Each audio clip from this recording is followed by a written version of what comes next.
start the extreme track. And this track has a considerable amount of history on it. And it's a rather beautiful and fascinating track. It has been closed over recent years because of the boron element going up there and tearing the crap out of bog holes and making all sorts of problems up there, which we'll try to show on this trip. But it's a must do. You want to put it on your bucket list. You want to come and do Haunted Stream, don't rush. Have a listen to some of the history that I'll tell you along the way, and you'll quite enjoy doing this trek. So that's me. Now let's start our trek. Come on, dog. Just a quick bit of advice on the track. The first couple of kilometres of this track is cross private land, and you're not allowed to camp there or stop there. You'll soon see the fence at the back of the property, and you'll know when you're back in the state forest. But you are crossing private land, so do the right thing. Put the gates back the way they were. If they were open, leave them open. If they were shut, leave them shut. Don't just be a dickhead and do what you want. Do the right thing, cooperate with everybody, and we'll have this iconic track forever. But unless we all cooperate and do the right thing, we will lose these tracks. The considered historic area. Now on, I'll have to come down to the roof, and I'll try to get some footage for you.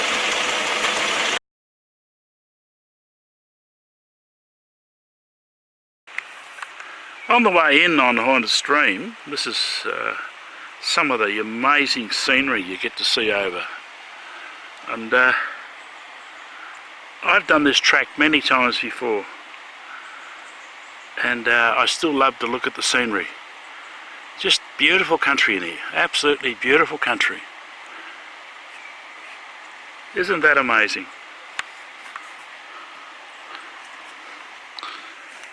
Here's the track. It's a reasonably good track. Okay, this is exactly what I mean. Are you a dickhead? Or are you a decent four-wheel driver looking after the place and making sure that it's kept open? Here's a tree across the road. They've deliberately smashed the end of it here, driven off the edge of the road and drive around it. This is the behaviour that's got to be stopped. You've got to stop this. You're a dickhead doing this. I'll get my saw out in a minute and cut that off the road. It'll take me about 10 minutes. My mate's coming along behind. By the time he gets here, I'll have it off the road. There's absolutely no need to drive around stuff like this. Get up off your bum, do a little bit of work and get it off the road. Keep our tracks open. Because if you don't do the right thing, we won't have a track.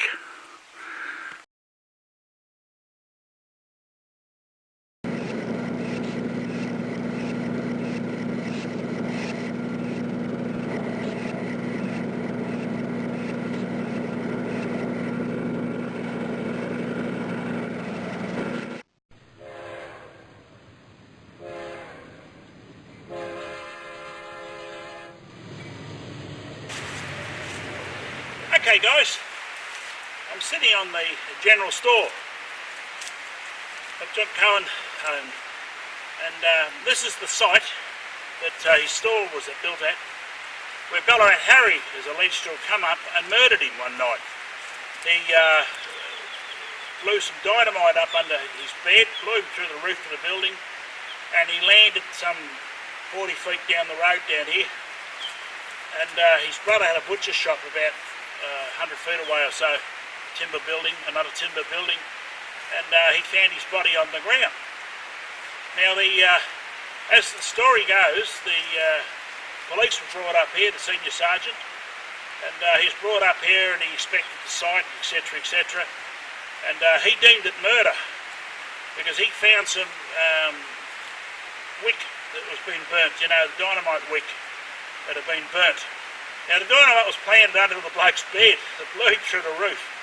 I mean, it's a pretty bugger of a way to go. And as you'll see later in the video, you'll see his grave. Now, from here, they took him down to Beansdale and took the body down to Beansdale.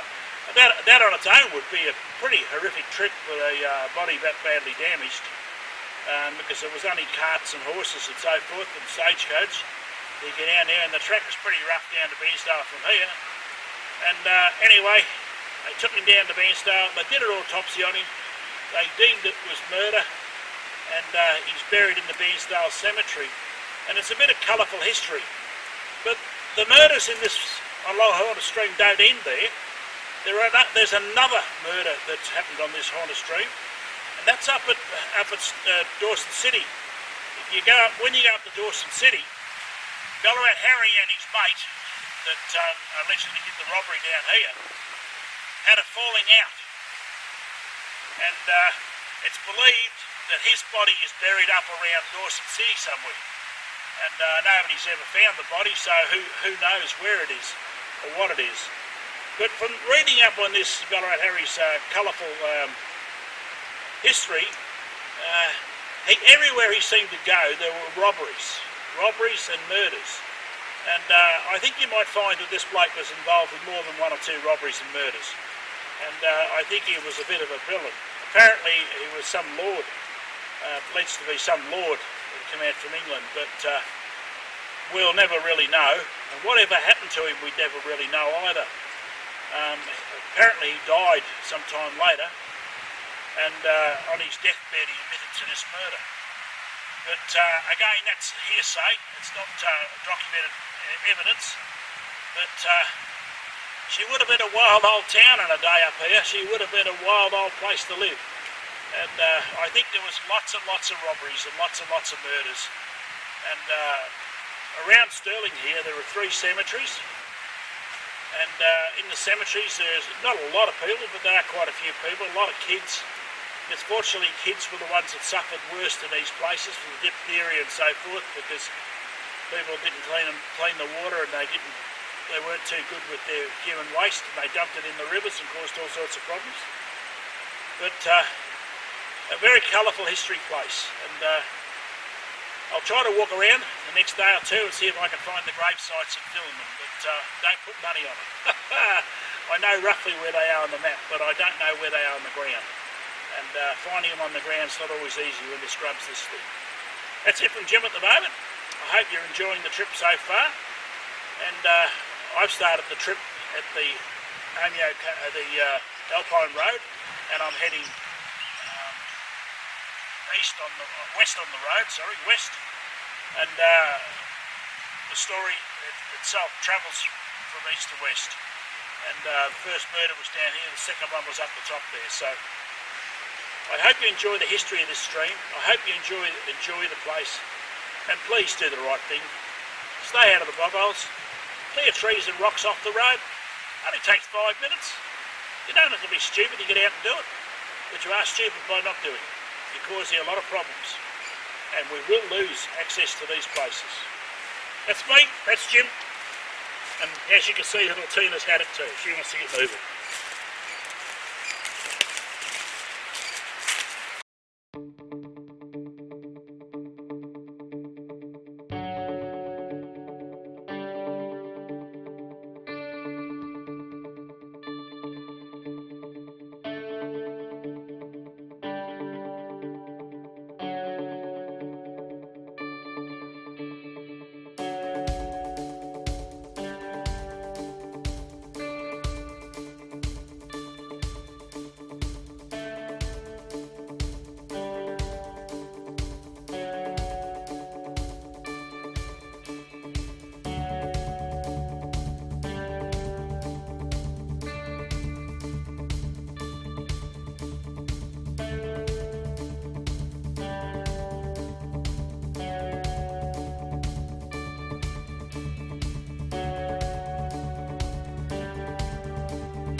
Okay, I've just done a creek crossing and I had to winch up this side because of the bit of clay base there and a bit of a groove, and it is not an easy track.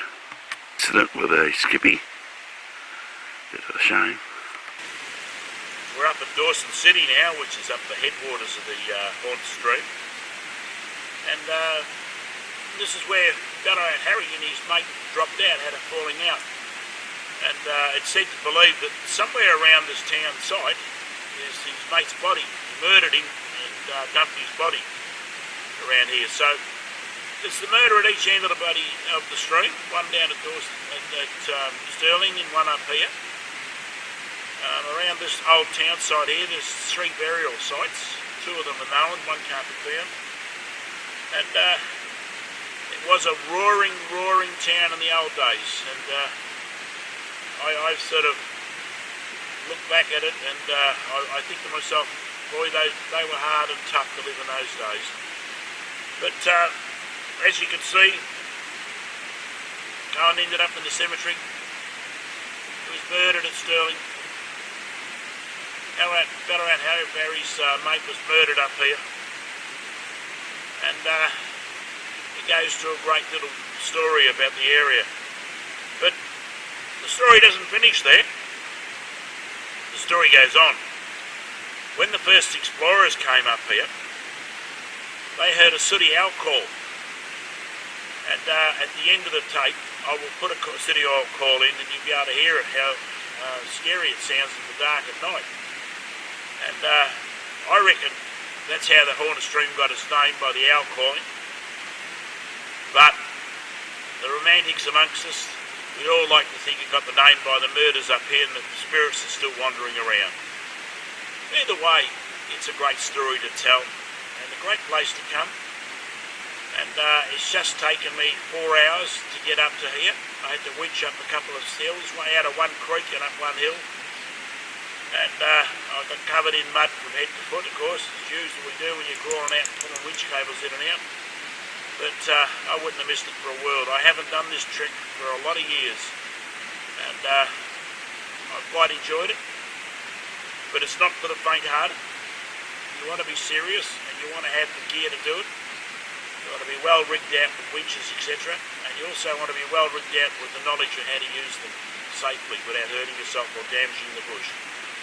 So that's it from Jim for another little trip up in the High Country, and I hope you enjoyed it.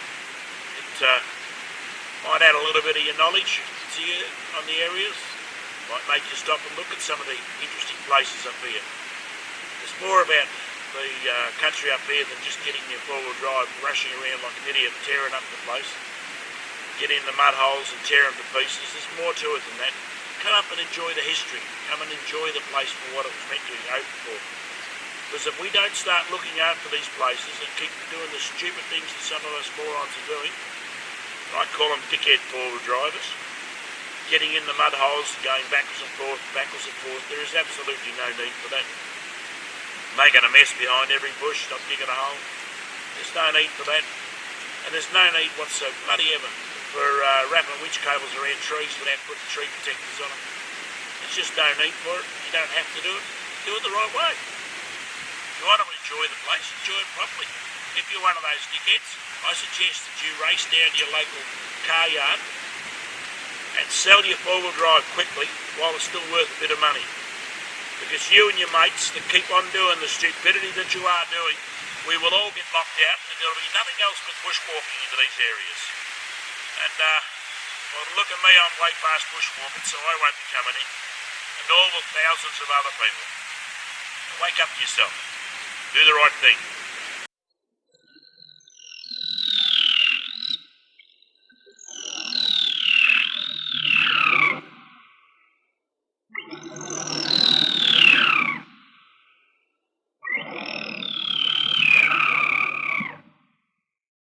The township of Stirling ended.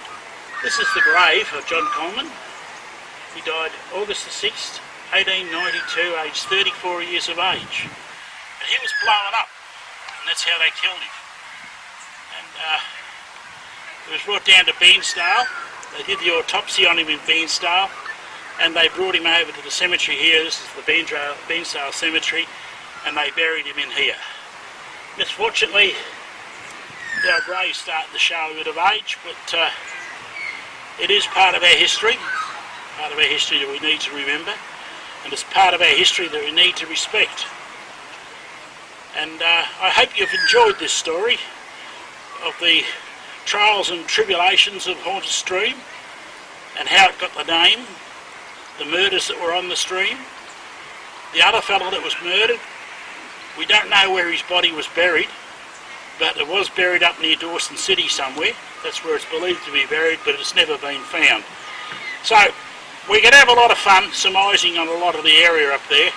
There are lots of robberies. There are probably more murders than what we know about, because many people in those days were taking off and travelling around the bush looking for stuff.